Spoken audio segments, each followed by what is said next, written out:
এই 2 দিন আমি আমার বাবা মাকে ছাড়া ইফতার করেছি। বাবা মাকে ছাড়া যে ইফতার করতে কতটা কষ্ট সেটা একটা মেয়েই বুঝে। আসসালামু আলাইকুম সবাইকে, সবাই কেমন আছেন? আশা করি সবাই অনেক বেশি ভালো আছেন। আমি চলে আসলাম আমার বাবা মার সাথে ইফতার করতে। আর আমি আসাতে আমার বাবা মা যে কতটা খুশি হয়েছে এটা বলার বাহিরে। এমনিতেই কিন্তু আমাদের বাসায় অনেক পরিমাণে ইফতারের আয়োজন করা হয়, তো আমাকে দেখাতে আমার আম্মু আরো বেশি বেশি ইফতার বানাতে চাচ্ছিল। যাই হোক, এখানে ইফতার বানানোর জন্য সবকিছু আগে থেকে আয়োজন করে রেখেছিল।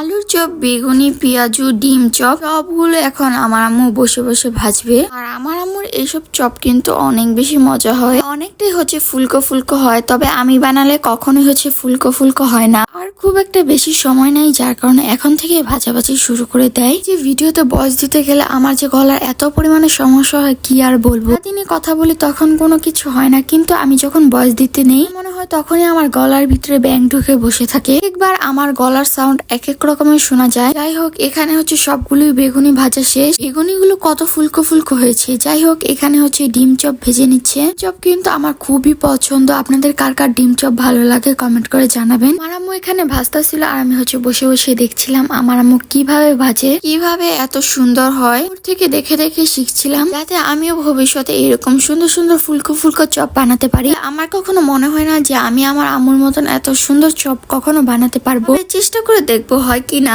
ভেজে নিচ্ছে আলুর চপ, আর এই আলুর চপের মধ্যেও কিন্তু ডিম দিয়েছে। আর এই আলুর চপটা কিন্তু একটু অন্যরকম, যার কারণে খেতে অনেকটাই মজা হয়েছে। আর বেশি একটা সময় ছিল না, যার কারণে আমি বলতেছিলাম যে তাড়াতাড়ি করে ভেজে ফেলো সবগুলো, তাহলে আমাদের ইফতারিতে অনেকটাই লেট হয়ে যাবে। শেষ হচ্ছে ভেজে নিচ্ছিল পেঁয়াজুগুলো, আর এই পেঁয়াজুগুলো অনেক বেশি মজা। আমার কাছে এই পেঁয়াজুগুলো সবসময় অনেক বেশি ভালো লাগে। আমাদের ভাজাভাজি করা শেষ, আর ইফতারের জন্য অনেকটা সময় ছিল, যার কারণে একটু বিশ্রাম নিয়ে নিলাম। আর একটু পর ইফতারের জন্য কিন্তু সময় হয়ে যায়, যার কারণে সামনে চলে যাচ্ছিলাম, কারণ আমরা সবসময় সামনে বসে হচ্ছে ইফতারি করি। সামনে গিয়ে দেখলাম যে আমার ভাই আমার জন্য হচ্ছে মাঠা নিয়ে আসছে। এই মাঠা খেতে কিন্তু আমার খুবই ভালো লাগে। এই তো আমাদের সব ইফতারি আয়োজন। আমাদের বাসায় কিন্তু সব সময় আমার আব্বুই হচ্ছে মুড়ি মাখায়। আব্বুর হাতের মুড়ি মাখানো ছাড়া তো আমাদের চলেই না। আর আমার আব্বু কিন্তু খুব সুন্দর করে মুড়ি মাখায়। বিশাল একটা বড় ভোলে হচ্ছে চপগুলো ভেঙে নিচ্ছিল।